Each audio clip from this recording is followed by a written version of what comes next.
Early Sunday morning, the Legislative Assembly of El Salvador approved a state of emergency regime following a wave of homicides in the last hours. In Russia, military authorities stated that the military operation in Ukraine is proceeding according to what was planned and the main tasks of its first stage have been fully accomplished. The Iraqi parliament postponed its session Saturday to elect the president of the republic due to lack of quorum.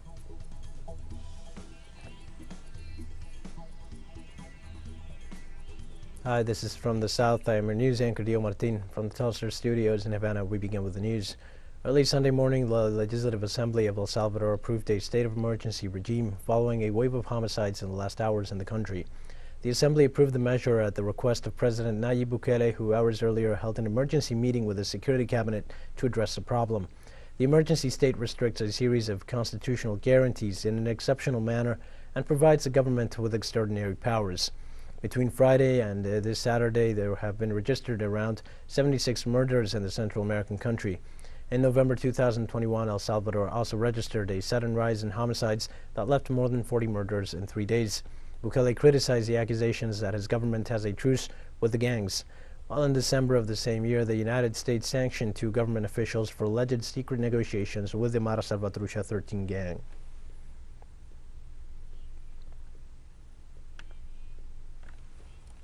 Now on Sunday, Uruguayans will head to the polls for a referendum on whether to repeal part of the law of urgent consideration, a piece of legislation passed in 2020.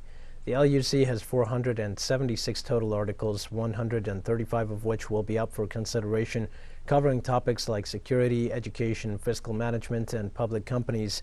The referendum is wholesale, meaning all 135 articles will be struck down if it passes.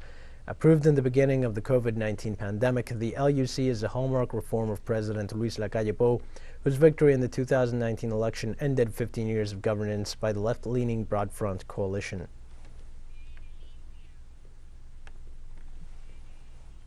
Panamanian trucking companies and unions joined other sectors who demand better working conditions after concluding negotiations with the executive branch without the expected results.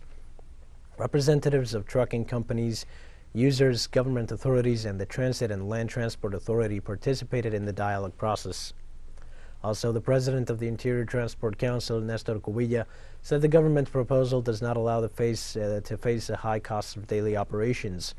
According to the Panama American newspaper, a recent poll by Gallup Panama showed that 89% of the population consider the government's role in dealing with the increase in fuel costs to be negative, while only 9% rated as positive.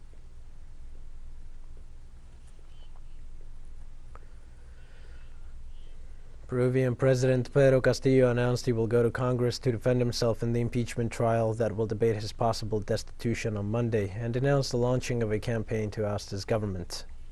Go to the Congress of the Republic because we have been summoned.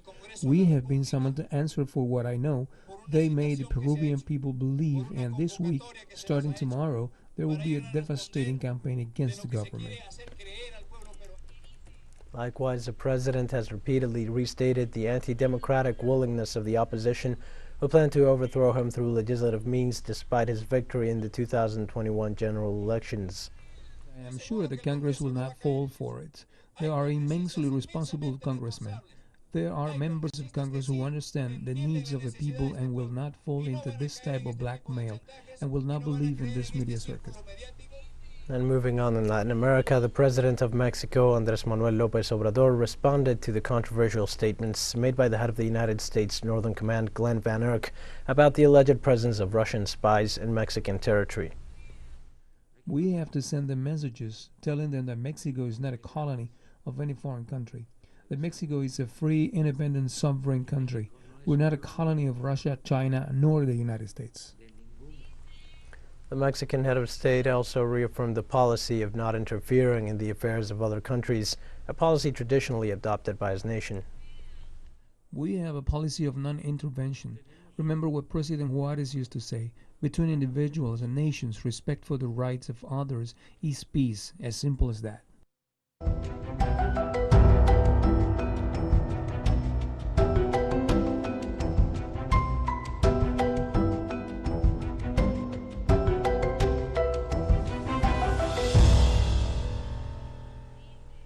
In Ecuador, an earthquake of magnitude 6.0 occurred on Saturday night in the coast of the city of Esmeraldas, reported the Geophysical Institute.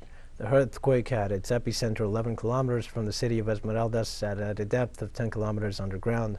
The Oceanography and Antarctic Institute of Ecuador's Navy reported that the earthquake does not meet the necessary conditions to generate a tsunami on the Ecuadorian coast and in the insular region. According to local media, the earthquake was felt in several Ecuadorian cities. So far, there have been no victims reported by the event, although some minor damages as well as a power cut throughout the city.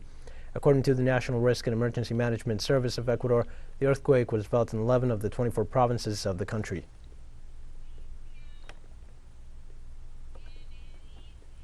Now, Chinese authorities reported that 9 earthquakes, one of them reaching 6.0 magnitude in the Richter scale, affected the northwest of the country early on Saturday, leaving no casualties or material damage. The earthquake's epicenter was located in an isolated area 126 kilometers from the city of Delingha in the province of Xinghai. The strongest earthquake with a magnitude of 6.0 was recorded at 12:21 a.m. local time Saturday, after which 8 more earthquakes followed for approximately 2.5 hours. Local authorities sent a team of 100 firefighters to the area to carry out possible rescue operations in Xinghai province and neighboring Gansu province, which are in a state of alert.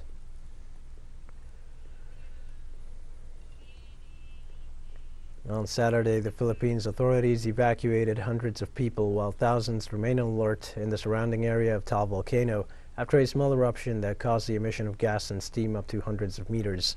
The Philippine Institute of Volcanology indicated that the main crater of the Tal volcano generated a short explosion at 7:22 a.m. local time Saturday that raised the alert to a level 3 out of 5 due to the penetration of magma in the main crater that can generate other eruptions.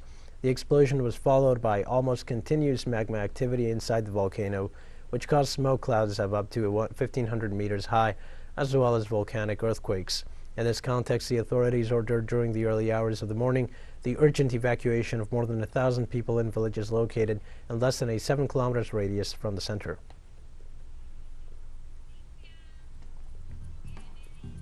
We're going to take a short break now. Please join us again after this.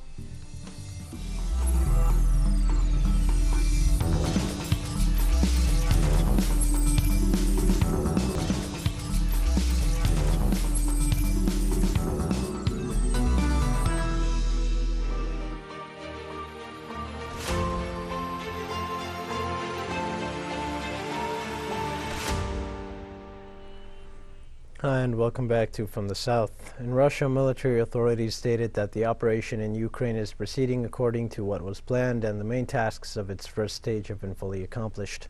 Now, officials explained that the Russian military has achieved a significant reduction in Ukraine's military potential, which has allowed progress towards the main goal of demilitarizing the Donbass region.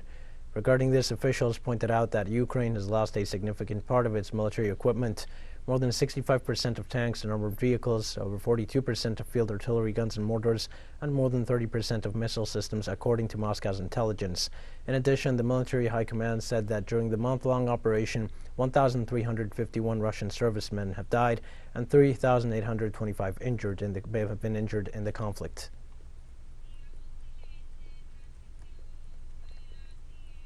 Meanwhile, Ukrainian authorities reported the opening of 10 humanitarian corridors for the evacuation of civilians. The Deputy Prime Minister of Ukraine, Irina Vereshchuk, informed in a video message that the routes will link the city of Mariupol with the city of Zaporozhye and that other transits will also be organized in the regions of Kyiv and Luhansk. In contrast from Russia, the National Defense Control Center said it will continue to open humanitarian corridors for the exit of civilians from areas of hostilities and criticized the Ukrainian government's decision not to facilitate the organization of any evacuation passes to Russia.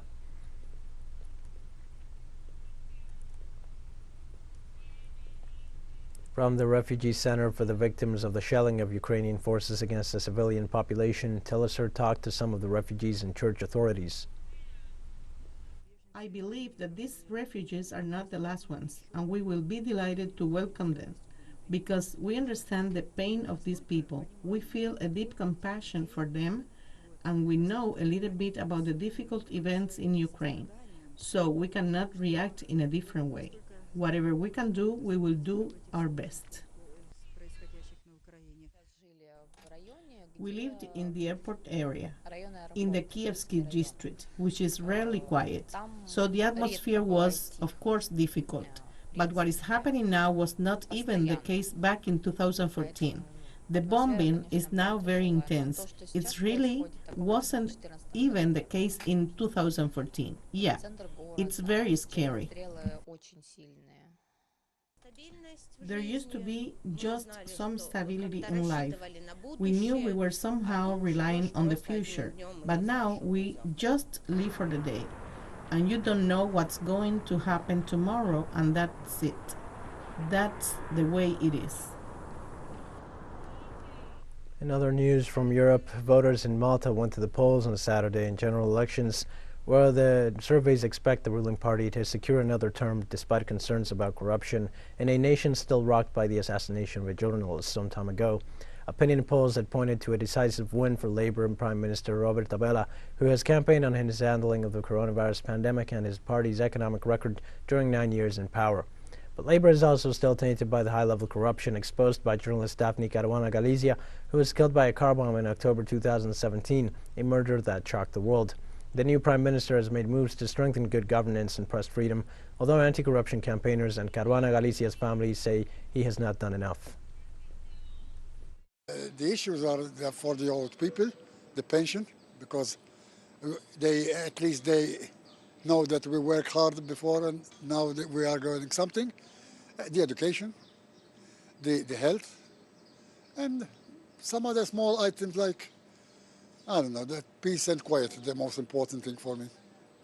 Because I'm not that much interested in politics, but somebody has to win, somebody has to lose. And maybe the one who wins will make better than the other one before, maybe. I hope that we have a good 5 years and not too much tax, because taxes, and we live in peace as usual. That's all. Mela, I expect from my government nowadays helping people about the situation, about the Ukraine situation. And the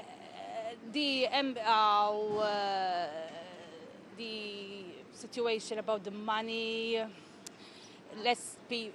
the wages, stuff like that. But and the ambient we live in, much more greenery. We have more news coming up after a final short break. Please stay with us.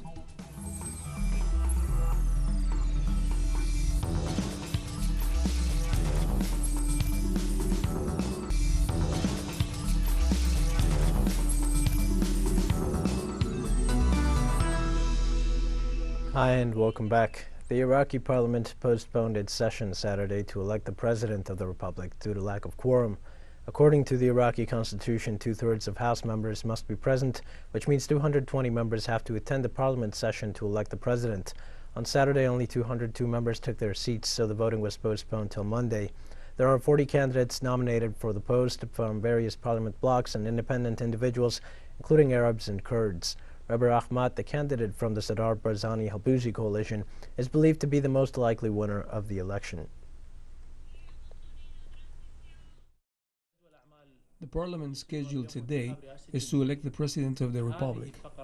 This article needs the presence of 2/3 of members in the House. This was not achieved. The number we had was 202. Therefore, the House couldn't process because it didn't have the quorum to elect the president of the republic. So it was normal that they postponed the session to the coming days. Members of Sadr Movement gathered in Iraq's parliament on Saturday to vote for their approved candidate for president of the republic amid disagreements and boycotts by several parliament parties. The Sadr Movement lawmakers arrived at the parliament building in Baghdad donning white shrouds Muslims used to wrap their dead in a sign of their willingness to die for his candidate. Iraqi politicians have so far failed to agree on a compromise candidate for the country's top post. The failure to elect a president reflects the deep divisions among Iraq's political factions that have only grown since the October 10th parliament elections, whose results have been rejected by political groups supported by neighboring Iran. Under an unofficial agreement dating back to the 2003 U.S.-led invasion, Iraq's presidency, a largely ceremonial role, is held by a Kurd, while the prime minister is Shiite and the parliament speaker is Sunni.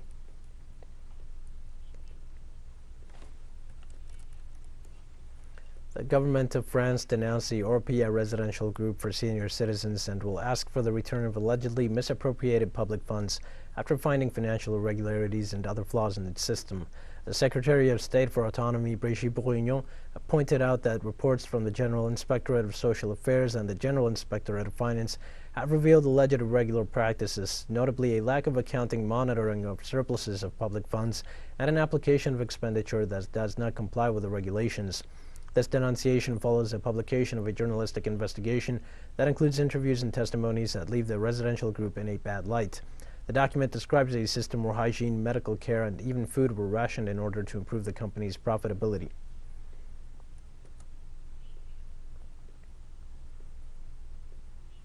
West African leaders said on Friday they would maintain regional sanctions imposed on Mali in January after its military leaders declared they would remain in power for 4 more years instead of holding elections.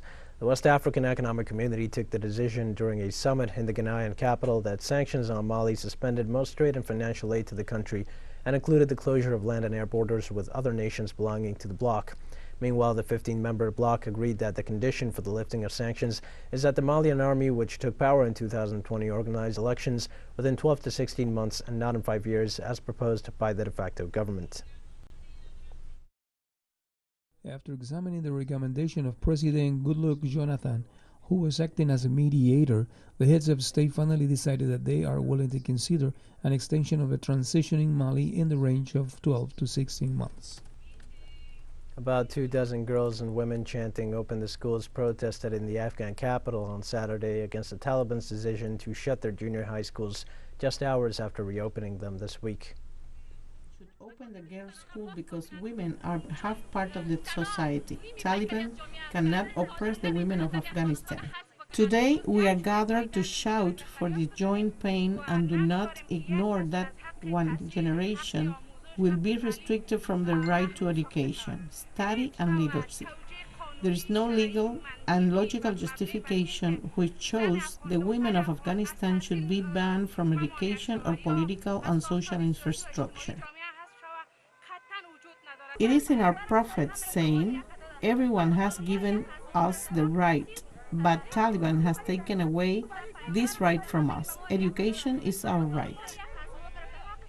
Iran says it reserves the right to drill in the Arash gas field in the Persian Gulf and warns that an agreement between Saudi Arabia and Kuwait to produce gas in the shared field is illegal. The Arash Al-Dura gas field is a joint field between Iran, Kuwait, and Saudi Arabia. Parts of it are located in areas between Iran and Kuwait whose water boundaries have not been defined. According to international rules and procedures, any move to operate and develop this field must be done through coordination and cooperation between the 3 countries. Therefore, the recent move by Kuwait and Saudi Arabia in the framework of a cooperation document is contrary to the current procedures and previous negotiations and has no effect on the legal status of this field.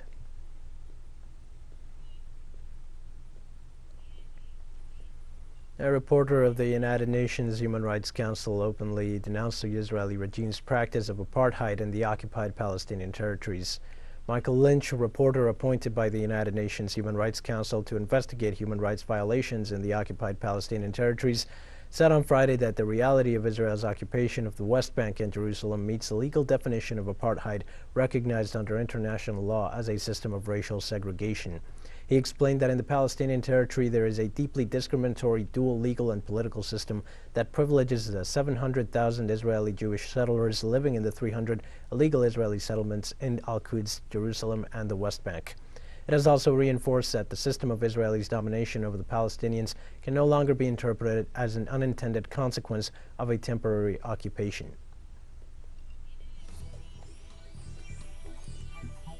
Now we've come to the end of this news brief. Remember, you can find these and many other stories on our website at TeleSUR English. You can also join us on social media for all the latest news. We're on Facebook, Twitter, Instagram, and Telegram. For TeleSUR English, I am Dio Martin. Thanks for watching.